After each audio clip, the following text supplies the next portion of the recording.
Hello, everybody, and welcome to ABM Answered, the quickfire Demand Gen ABM video series.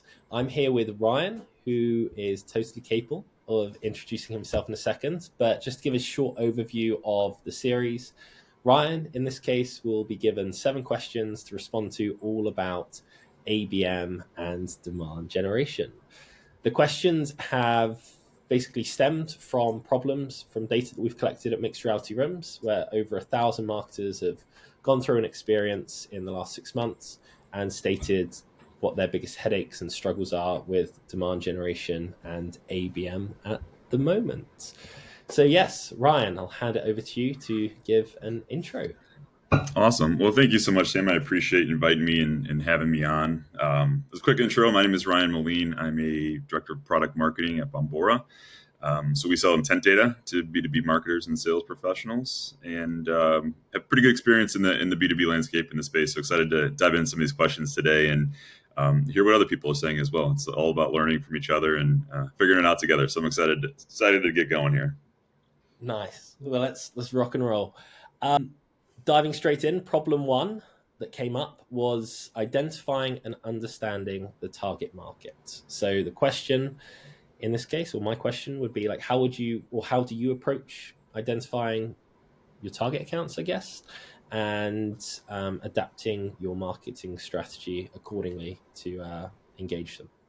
Yeah, great question. I think the first step to really understanding the needs of your target market is understanding your target market, who that is, right? So I think it's important to look at historical data, to look at your wins and losses, your successes and failures, and really understand like what is my total addressable market and who is my ideal customer, right? Who specifically am I trying to target and engage with? I think from there, and again, selfish plug being an intent data company, but we use intent data to understand which of our best fit accounts per our TAM and ICP exercises are showing the most interest in our products and services, right? So it kind of enables us to really prioritize the accounts that are exhibiting the most active buying research behavior out there in the market.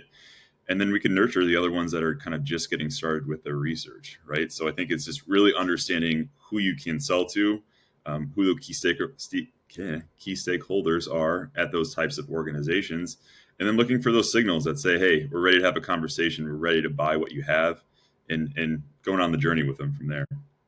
Nice. Problem 2 that came in, differentiating in a saturated market. So how do you differentiate your offering in intent data it's a rising industry. So yeah, how do you communicate your uniqueness of what you guys do, whether it's at Bombora or just general business advice? Yeah. Well, I'll probably answer it through the lens of Bombora, but I think our solution is unique in that we have a proprietary data co-op. It enables us to source compliant and consented data from first-party data directly from the source, right? So some of the largest, Fortune 500, 100 companies, some of the, very popular and content-filled niche industry sites and publishers, right? So it really allows us to aggregate the moments when a target account is engaging with your brand and ensuring that the content that they're engaging with is contextually relevant to you, right? As a business owner, as a marketer, as a salesperson, right? I think as we think about how we differentiate ourselves or how we position ourselves in the market, other types of intent like keyword scraping or bid stream intent, they're very high volume plays, but it's effectively matching keywords to a page to infer intent, right? So it's kind of what I mean by contextual relevance, right? If you're bidding for ad space on a keyword, intent signal for, let's say, Apple, right? That's the example I always love to use, right? You better be confident that your ad is going to show up on some sort of Apple publication, right? A discussion forum, about Apple hardware or iOS, et cetera, right? Not in the side margin of, recipes.com where I'm looking for an apple pie recipe, right? Apple can be two completely contextually different things. And again, if I'm a marketer and I'm, tasked with spending sometimes thousands, hundreds of thousands, millions of dollars on these ad campaigns, I want to make sure that we're landing in the Apple forum and not on the apple pie recipe site, right? So it's a big distinction there, right? And that's why we have really focused on, ethically sourced compliant data first-party data feeds that can really paint a very powerful and actionable, signal that again marketers can confidently take action against and feel confident that they're putting money into the right bucket and for the right place. Awesome. So it definitely ties into the first problem then. It's like For about sure. being targeted and not just having a weighty message, but or a unique message, but actually making sure it's hitting the right channels rather than Exactly, right. channel. Yeah. And I think, the intent game is about, using the latest, industry technologies, right, to understand the relevancy of the content, the depth of engagement, right? How much time are they spending with the content? Are they leaving it in 3 seconds or 7 seconds? Are they spending minutes on there? Are they sharing the content? Are there multiple people at the organization or within that buying committee that are actively doing that research, right? So those are all incredibly important factors in determining like true B2B account level buying intent, right? It's very different than saying, "Hey, Sam, I'm interested in Apple." Like, let's Yeah. throw an ad and hope it hits and hope it lands, right? So, again, high level, that's kind of the unique distinction in terms of how we differentiate ourselves in the intent industry. But I think it's things like that, right? It's really understanding the market and positioning yourself in a way that can help customers understand that you have a solution that can ultimately solve their problem, right? I can definitely see why it's trending. It's like every company wants some form of intent data to go off. For sure, for sure. Um, Problem three, again, these all kind of tie in quite nicely, but generating high quality leads. So, uh, I guess my quick opinion on this is, or just from what I see, is anyone can generate leads, and actually some of the clients we work with don't really have a lead problem; they have a lead quality problem. It's like Yeah. they've got lots and lots of leads, but not enough sales team to like follow up with each and every leads. They've got to be a bit more selective. Um, so yeah, I guess how can you like using maybe a multi-channel approach generate, or how do you generate high quality leads or make sure they're of the standard that you require or sales require? Yeah. So, my first thought, like, I think the traditional inbound model that I was kind of raised as a marketer in my career, right, is effectively dying, right? It's expensive, it's hyper competitive, and if you're not the biggest fish in your pond, right, depending on the size of your pond, your paid ads, your SERP results, et cetera, they're probably not even going to reach your prospects because the big fish in the pond is probably outbidding you on your brand terms and your product terms and your keywords and all that stuff, right? So it's kind of I don't know, it's kind of a dying game, if you will, right? So it's about getting creative and engaging your prospects in those accounts through a number of different channels and delivering and communicating a very, very consistent message, right? So I think that's where, especially like in the intent data space, we work with a lot of account-based platforms. We work with a lot of marketers that do, account-based marketing programs. And, I think the model essentially flips on its head, right? It enables marketers to kind of identify those high value in market accounts who are actively searching for your business, right? For your products, for your services, et cetera. And it gives us the ability to understand what's important to them, to market and communicate with them in their own words at the exact stages in the buying cycle, where we need to reach key stakeholders, right? It's about meeting people where they are, and it's not about waiting for them to come find you, right? The random form fill or the this or that, whatever, is like, it's probably not a high quality lead unless you're having a conversation, unless you've got an existing relationship with them, unless you can give, or I guess attribute, multiple touch points throughout your marketing strategy and campaign.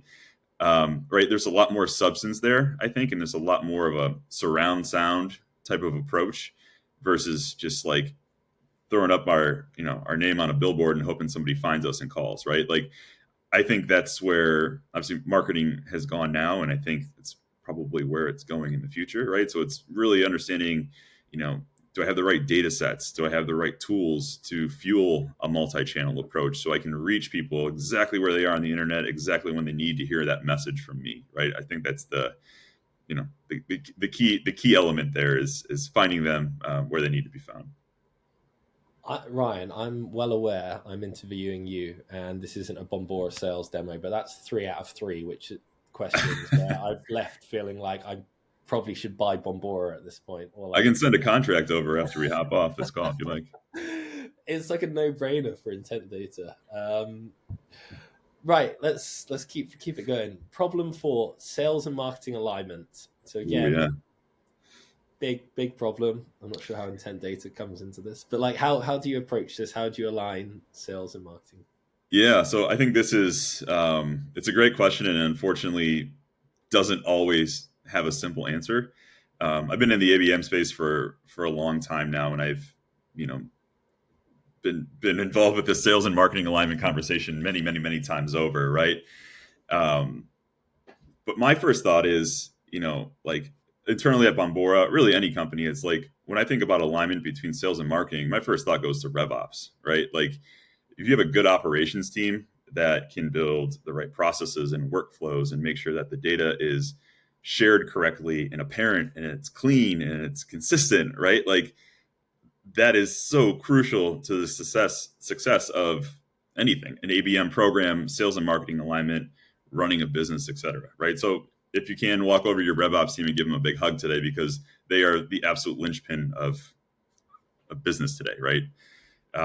That said, I think the next most important kind of part to this is driving that departmental alignment, and I think that starts at the top of the food chain, right? It's your CMO, it's your CRO. They need to be collectively on the same page. We need to identify a strategy, and we need to both buy in, and we need to disseminate that to our teams, right? So I think where, again, I'll make another plug for intent data, but like it gives us the ability to, again, share consistent data points to both arms of the organization. But I think most importantly is we can align on that message to make sure that if my SDR is sending a prospecting email, it's the exact same message as my AE who's talking to, an in-pipe prospect, or my CSM who's talking to a customer, or my top of funnel marketing team who's looking to go out and drive new leads and new business, right? So I think it's really aligning on that strategy and maintaining consistency across every single channel, across every person in your organization to make sure that your message is 100% understood by your market, no questions asked, right? Easier said than done, absolutely. But I think if you can work towards achieving that consistent message in market, you're going to have a lot more success aligning your sales and marketing teams than if you're trying to go your own separate ways and just like, I'm going to go do my sales thing, you go do your marketing thing, and just not going to work. That's where you start, that's where you find some infighting and you get a lot of friction between the two departments. So it's more than just regular touch points. It's like, what are we discussing at those touch points? And that's where intent data comes in, because it's like cold, hard facts in a way of like, this is the why. This is the why we're going after these people. Like the data is not necessarily, it's not lying. It's like, here is why they were chosen. And once people understand, they can align rather than just. I feel like a lot of the marketers that I speak with struggle with communicating that value of like why we've selected these people, or what these are target accounts. So yeah, that makes a lot of sense. For sure. Yeah. And even one example, like, as a product marketer today, like I work very closely with our sales team. I want to understand their, feedback from the field. I want to understand what's working for them in their sales conversations and their presentations. And I can take that back and I can look at our product and I can work with our product team to understand any, enhancements or change, right? So like I get all that information so that I can craft and position our products as advantageously in the market as I can. And then I'm communicating that right back to those teams, right? This is how we're going to talk about this product in the market. Sales team, SDR team, customer success team, et cetera, right? So, we run that motion all the time, and it's a very important part of our business, especially in the digital B2B landscape where things are quickly evolving and changing all the time. Got to stay in the same page, 100%. So it always starts with sales, and then the intent data comes in afterwards. So sales is like, this is what's working well and resonating with this audience, and then marketing will analyze intent data to I pick think, things out. Not really. I mean, I it certainly could. I don't think it needs to go in one order or the next. I think of it as, it's two valuable sources of information that we can use to build a better message, build a better position, right? So I think it's just as important for sales to look at intent data to understand, hey, I've got 50 target accounts that I'm, gold for Q1. Like not all of them are going to be in market at the same time. And I just don't have the bandwidth to run full in-depth, high volume, sales cycles with each of those accounts. So I want to look at the 2 or 3 or 5 accounts that are showing the most activity around my products and services. and I'm going to spend my time there that week, right? And then next week, right, that trend may change for another account, and we'll bring them in and we'll keep working them there, right? The others that are still kind of warming up and doing more research over time, great opportunity to get in there, nurture them, keep moving them along throughout your process and your funnel. And eventually they'll kind of rise to the top and you'll get things going, right? So it's I guess the order of operations is less important than having all the information to create the best output, if you will, I guess. Okay, I'm trying to oversimplify things. So I'm doing it in your brain. It's like, this is how it works. Problem 5, conscious of time, content marketing that resonates. So how do you approach and measure this and its effectiveness? Yeah, oh man, this is a tough nut to crack. I mean, this is how you and I got connected, right? Yeah. The B2B marketing world is evolving quickly. The tactics that have worked well historically, your one-sheeters and your webinars and your blogs, are just not getting engagement anymore, right? Why? I think, number one, I think people tend to do the same things over and over and over and over again, whether they're expecting the same or different results. Sometimes a refresh is as important as anything in terms of getting engagement within your content. It's also 2024, and we as marketers are tasked with doing so much more with so many less resources, right? So we just don't have time to sit down and watch a 60-minute webinar or watch the 60-minute replay of the webinar down the road, or read 2 pages of a white sheeter, right? I want to look at it in a 30-second video, or I want to walk through a mixed reality room because I can, I don't know, it's engaging, right? I can get in there, I can get all the information I need, and it's fun and it's exciting, and it's a new way to consume content that's going to stick in my brain when I want to go back and find it, right? So I think it's just really like being cognizant of just how many people are out there trying to grab your attention at any given time, right? I mean, I probably get 12 to 15 cold prospecting emails every day. And I bet some people watching this are like, oh, that's it. It's just like, it's an epidemic, right? They're just sending these messages out with no context, no value, no nothing. And it's just like, right. So all it's to say, I think, creating content that resonates is about, number one, always first and foremost providing value, but number two, coming up with creative ways to get that content in front of those eyes and become memorable, and establish yourself as a resource so that when they're ready to move forward with that, you're the first person they think of, right?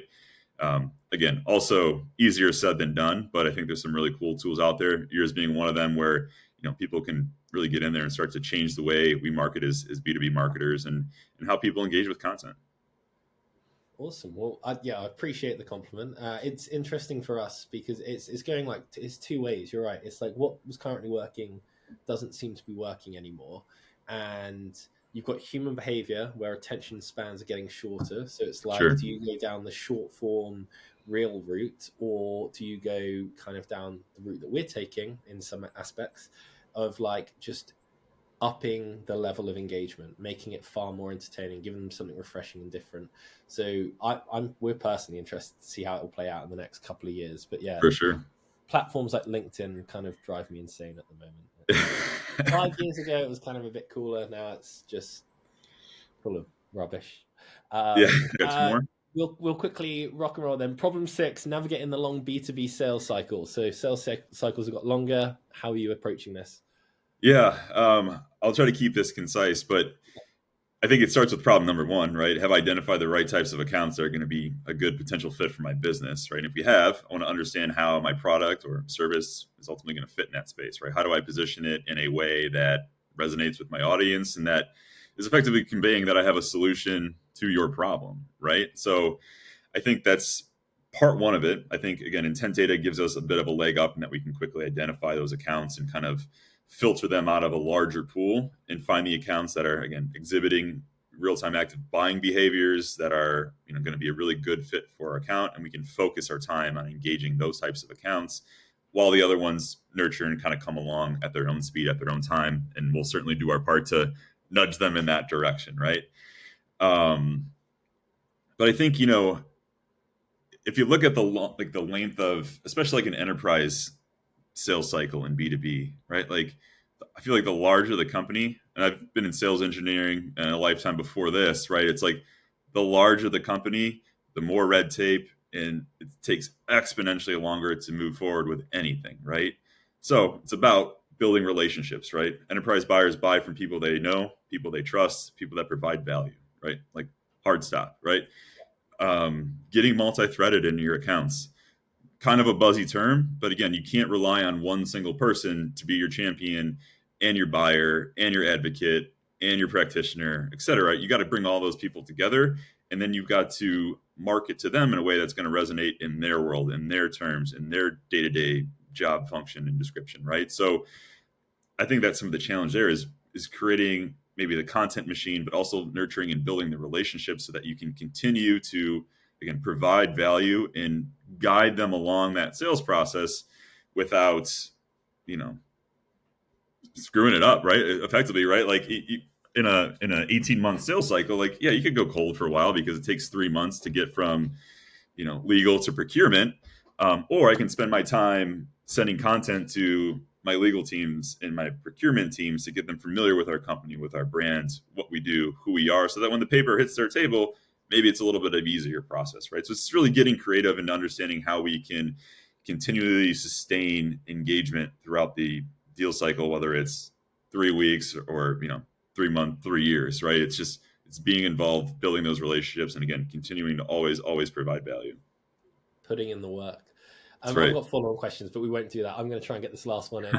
Problem 7, adapting to rapid market changes. So I don't know how quickly intent data refreshes or anything like that, but how do you get your feedback loops going and your cycles going to respond to changes in the market? Yeah, well, it's a good question because I think, you know, I think one key distinction with intent data is some providers advertise real-time intent, and I think that's great. I think it's a marketing tactic personally, because who's optimizing their campaigns in real time, right? Mm-hmm. Who's building, you know, display ads and, you know, multi-channel outreach based on, you know, real-time changes, right? You drive yourself insane, and there's not enough marketers in the world to support that effort, right? So the approach that we take is we develop a baseline of intent, of engagement, and then we're looking for trends, increases or decreases based on that baseline, right?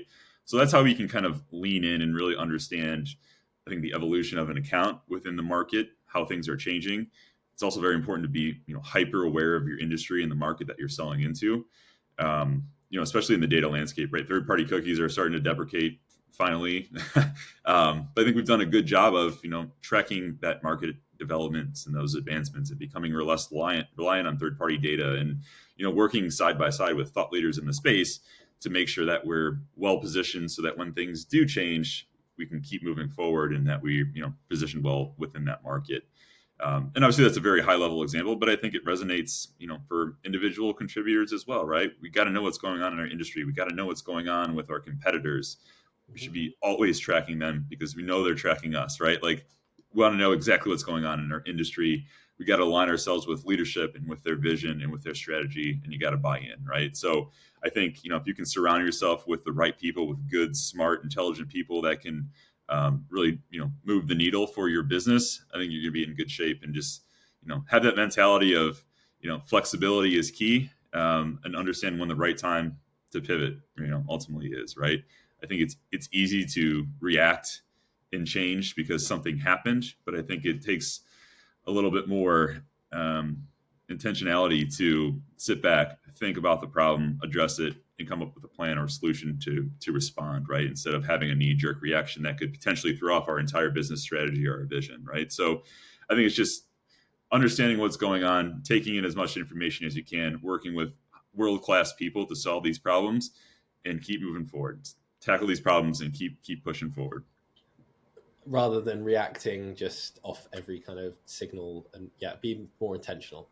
Makes exactly. total sense. Right, we made it. Thank you so much for congratulations. I have a question for our next guest. I do. So my question is, and again, I think of this in terms of the conversation today being, again, creative and finding new ways to drive engagement with your audiences. Is my question is, what is the biggest marketing risk you've taken, and what was the result, right? What did you learn from it? Was it a success? Was it a failure, right? And again, I love people that lean in and just go after a problem and see if it works, right? So curious what some of those successes, even failures, ultimately look like. But yeah, what is the biggest marketing risk you've taken, and what was the ultimate result? That's a fantastic question, and based off the marketers we've got lined up to speak, I know exactly who to ask that to. Just, are you more interested in like the actual strategy or like the technology behind it, or just in general, like marketing? I would say maybe more strategic plays. Yeah, Again, in the spirit of just being creative and getting old content, new content in front of people, making it memorable, and providing a really valuable asset, I guess. awesome. All right, I will include that. Love it. Cool. Just the last thing, I guess. If people wanted to reach out and find you, where can they find you? How's best to reach out to you? Yeah, you can find me. My emails are Moline, so RMOLINE at Bombora.com. You can find me on LinkedIn as well. I think it's LinkedIn.com/Ryan Moline MBA. So find me. I'm out there. I'd love to chat, talk shop, see what you guys have going on. I love learning from my fellow marketers, and I've just blatantly stolen so many cool ideas and tactics and adapted them, and vice versa. So it's such a fun community to be a part of. And yeah, so find me, reach out. I'd be happy to chat with you anytime. Awesome. All right, I'll leave it there. All Nice. right.